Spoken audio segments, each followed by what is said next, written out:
जिस राज को अब तक मोदी सरकार ने कहीं दरी के नीचे छुपा कर रखा था, जिस पर अब तक मोदी सरकार ने चुप्पी साध रखी थी, उस राज को देश के आगे पहली बार राहुल गांधी ने ऐसे रखा जैसे इस सरकार का पूरा इकबाल जो हो चौराहे पर ला खड़ा कर दिया हो। चौराहे पर खड़े होकर ही राहुल गांधी ने एक बहुत ही बड़ी प्रेस कॉन्फ्रेंस कर दी है। दोस्तों, ये एक ऐसी प्रेस कॉन्फ्रेंस है जो इस पूरे आंदोलन की, जो जंतर मंतर से निकलकर देश के अलग अलग हिस्सों में हो रहा है, उसकी पूरी दिशा बदल सकती है। अब तक लगातार ये बातें बोली जा रही थी कि आंसू गैस के गोले तो छोड़े ही गए छात्रों पर, लाठीचार्ज तो किया गया, लेकिन इसके साथ साथ पैलेट गन्स इस्तेमाल की गई। पैलेट गन्स जो आंखों में इधर इधर लोगों के लगती है, आपने देखा होगा कश्मीर में ये इस्तेमाल की गई थी। दोस्तों, इसको लेकर the Hindu, business line, outlook ने खबरें भी छापी थी, लेकिन इस पर खुलकर कोई कुछ नहीं बोल रहा था।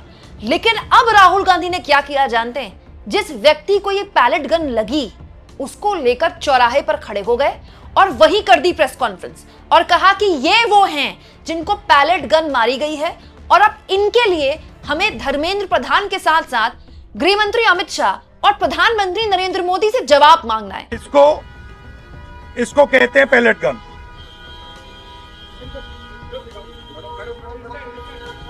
ठीक है, और इनकी आंख डैमेज हो गई है, इनकी आंख से इनको दिखाई नहीं दे रहा है। तो ये हमारे फ्यूचर है हिंदुस्तान के। ऐसे हजारों युवाओं पर पैलेट गन चलाई गई है, लाठी चलाई गई है, मारा गया है, पीटा गया है। और ये क्या कर रहे हैं? पीसफुल प्रोटेस्ट कर रहे हैं। क्यों कर रहे हैं? इनका पेपर लीक हुआ है। इन्होंने पुलिस का एग्जाम किया, मेहनत की, सालों मेहनत की, और फिर एक दिन इनको बताया गया कि भैया पेपर लीक हो गया है, आपके पास 60-70 लाख रुपए नहीं है, जिसके पास है वो पेपर खरीद के चला गया, आप जानो, आपका काम जानो। और ये लाखों लोगों के साथ हुआ है।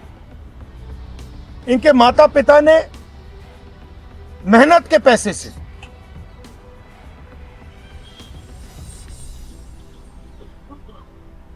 इनको अपॉर्चुनिटी दी। तो सरकार को झूठ बोलना बंद करना पड़ेगा। दोस्तों, ये बहुत बड़ा मामला है। क्यों? क्योंकि आंसू गैस या वाटर कैनन तो नहीं मारी गई थी, पटना में मारी गई थी, लेकिन आंसू गैस है या लाठी चार्ज है, ये तो फिर भी आप इसको जस्टिफाई कर सकते हैं, लेकिन आप पैलेट गन कैसे इस्तेमाल कर सकते हैं? तो देश की राजधानी दिल्ली में आंदोलनकारियों पर, युवाओं पर आप पैलेट गन चला देंगे, इनमें से कुछ युवाओं की पूरी जिंदगी तबाह हो सकती है। क्योंकि दोस्तों, इसमें जो खबर छपी है, जो अंकिता भारद्वाज ने बिजनेस लाइन के लिए छापी है, 19 साल के साहिल लोचब हो सकता है कि अपनी एक आंख की रोशनी खो दे, क्योंकि 20 तारीख को वो जंतर मंतर के प्रोटेस्ट में गए, हाथ में तिरंगा लेकर वो आराम से शांतिपूर्ण तरीके से प्रदर्शन कर रहे थे, उन पर पैलेट गन से हमला किया गया, जिसके बाद उनकी चोट आई है। दोस्तों, इस तरह की वीडियोस, इस तरह की फोटो सीजेपी अपने लेवल पर जारी कर रही थी, लेकिन मैंने शेयर नहीं की, ना मैंने इसको लेकर आपको खबर दिखाई, क्योंकि ऑथेंटिक खबर जब तक ना हो ना, आप नहीं दिखा सकते ऐसे। लेकिन दोस्तों, उसके बाद बिजनेस लाइन ने भी खबर छापी, सबसे पहले द हिंदू ने खबर छापी, वो खबर भी मैंने आपको दिखाई थी। द हिंदू ने दोस्तों साहिल लोचब को लेकर खबर छापी थी, और साहिल को न केवल चेहरे पर आंख के पास चोट आई है, उनकी एक आंख जा सकती है, बल्कि उधर सीने के हिस्सों में भी उनको बहुत बुरी तरह चोट आई है, पैलेट गन मारी गई है उन पर। इसके अलावा दोस्तों, आउटलुक ने ये खबर छापी है, जिसमें आउटलुक ने बताया है कि कैसे उनके एक पत्रकार जो इस मामले को कवर करने के लिए गए थे 20 तारीख को, उन पर भी पैलेट गन छोड़ी गई है। आउटलुक के इंडिया रिपोर्टर, कितनी बड़ी मीडिया संस्थान है आउटलुक, उसके इंडिया रिपोर्टर ने सीजेपी प्रोटेस्ट में किस तरह की पैलेट गन झेली है, इसमें लिखा है। इस रिपोर्टर ने बताया है दोस्तों कि पहले तो टीयर गैस छोड़ी गई, और उसके बाद जब मामला आगे बढ़ा तो कुछ इस तरह से उन पर पैलेट गन भी छोड़ी गई। आउटलुक के रिपोर्टर, बकायदा इनका नाम यहां पर छपा हुआ है दोस्तों, शेख इरशाद इनका नाम है, 25 साल के ही हैं। इनकी सर्जरीज हुई हैं, जिसपे बहुत सारे चेहरे और यहाँ इस हिस्से में इनको पैलेट गन्स लगी हैं, और इनकी इसके बाद सर्जरी भी हुई है। और इसी आंदोलन में एक 21 साल की साक्षी नाम की बच्ची है, 21 साल की दोस्तों, दिल्ली यूनिवर्सिटी की, वो इस आंदोलन में शामिल हुई थी। उसको इतनी बुरी तरह चोट आई है कि वो ट्रॉमा सेंटर में भर्ती है, राम मनोहर लोहिया के।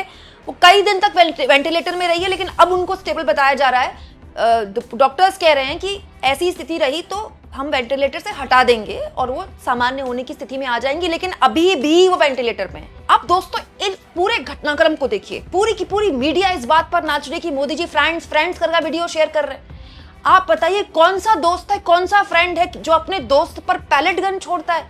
अरे प्रदर्शनकारियों पर तो छोड़ी छोड़ी, रिपोर्टर पर पैलेट गन, वाटर कैनन और लाठीचार्ज। सरकार इससे बच रही है, सरकार इससे बात नहीं कर रही। गृहमंत्री संसद में आते हैं तो रिपोर्टर उनसे क्या पूछते हैं? अरे वाह गृहमंत्री जी, आज तो आपने धोती पहनी है, कहाँ की है, यहाँ की है कि वहां की है? क्यों? क्योंकि गटर मीडिया तो इनके तलवे चाटता है, उनकी तो हैसियत औकात नहीं है कि 2 सवाल पूछ ले। और कुछ अखबारों ने खबर छापी, अंग्रेजी के अखबारों ने, तो हमारे जैसे यूट्यूबर्स ने खबर बनाई, बात खत्म। लेकिन जब नेता विपक्ष ने उस व्यक्ति को बगल में खड़ा कर दिया कि ये वो व्यक्ति हैं जिनको चोट आई है, देखिए पैलेट गन मारी गई है। देश की राजधानी दिल्ली में आज तक किसी भी प्रदर्शन में पैलेट गन नहीं मारी गई, कभी भी। किसी जमाने में कश्मीर में इस्तेमाल होता था, किसी जमाने में, वो भी तब इंटरनेशनल मीडिया में खबर छपती थी कि यहां यहां यहां पैलेट गन मारी गई। और अब आप देश की राजधानी दिल्ली में ये कर रहे हो। यहां एक और चीज मैं आपको बता दूं दोस्तों, ये इंटरनेशनल मीडिया छाप रहा था, लेकिन हमारी मीडिया में तो आपको पता ही है क्या हालात है। राहुल गांधी ने प्रेस कॉन्फ्रेंस करके इस पूरे खेल को बेनकाब कर दिया है। अब आपकी बात समझ में आई कि यह सरकार अचानक से सीजेपी को लेकर अब बातचीत भी करने के लिए तैयार है। आज बातचीत हुई है सीजेपी वालों और सरकार की, तो सीजेपी की तरफ से बोला गया है कि धर्मेंद्र प्रधान का इस्तीफा तो आपको लेना पड़ेगा।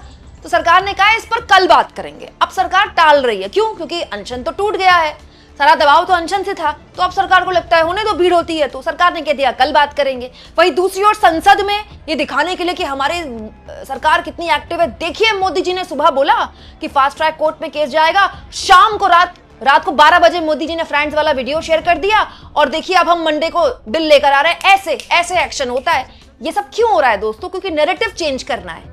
अगर ये खबरें खुल गई तो आपकी पूरी इंटरनेशनल मीडिया में जो बेइज्जती हो रही है, झक मार के मीडिया को दिखाना पड़ेगा।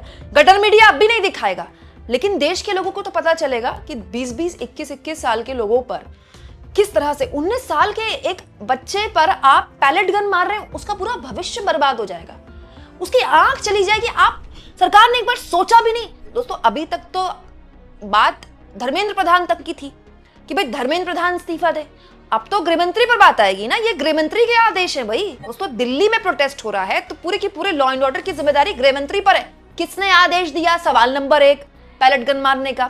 दूसरा, अगर दिल्ली पुलिस ने नहीं मारी तो किसने मारी? तीसरा, ये बात केवल पैलेट गन तक की नहीं है दोस्तों, ऐसे भतेरे मामले हैं जिसमें जो विक्टिम्स हैं वो खुद बता रही है, और वीडियोस भी आपने देखी होगी जहां पर बुरी तरह से जो मेल पुलिसकर्मी थे वो महिला प्रदर्शनकारियों को किस तरह से ट्रीट कर रहे थे। इनफैक्ट बहुत सीनियर अधिकारी था, संदीप लामा, जो कि दिल्ली पुलिस के सीनियर अधिकारी हैं, उनको अब शिफ्ट कर दिया गया है क्योंकि उनकी एक वीडियो वायरल थी जिसमें वो एक महिला को थप्पड़ मार रहे थे। 20 तारीख की ये वीडियो थी। कैसे हो सकता है? एक पुरुष पुलिस वाले की इतनी हिम्मत कैसे हो गई कि देश की राजधानी दिल्ली में, जबकि उनको पता है चप्पे चप्पे पर कैमरा है, वो एक महिला को थप्पड़ मारते पकड़े गए और उनको क्या किया गया? ट्रांसफर किया गया है, बस। इससे ज्यादा कोई कार्रवाई नहीं की गई है। ऐसे तो केसेस भरे हुए हैं पूरे मसले को लेकर। इसी को लेकर आज कॉकरोच जनता पार्टी ने भी बड़ा ऐलान किया है कि आपके पास जो जो वीडियो है हमको भेजिए, हम इस पूरे मामले में उन पुलिस वालों की जवाबदेही तय करेंगे। हम ये देखेंगे कि उन पुलिस वालों पर एफआईआर हो। उनकी हिम्मत कैसे होती है कि यहाँ पर जो शांतिपूर्ण तरीके से प्रदर्शन करने आए हैं उन महिलाओं को आप असॉल्ट करेंगे, उन महिलाओं के साथ इस तरह का व्यवहार करेंगे।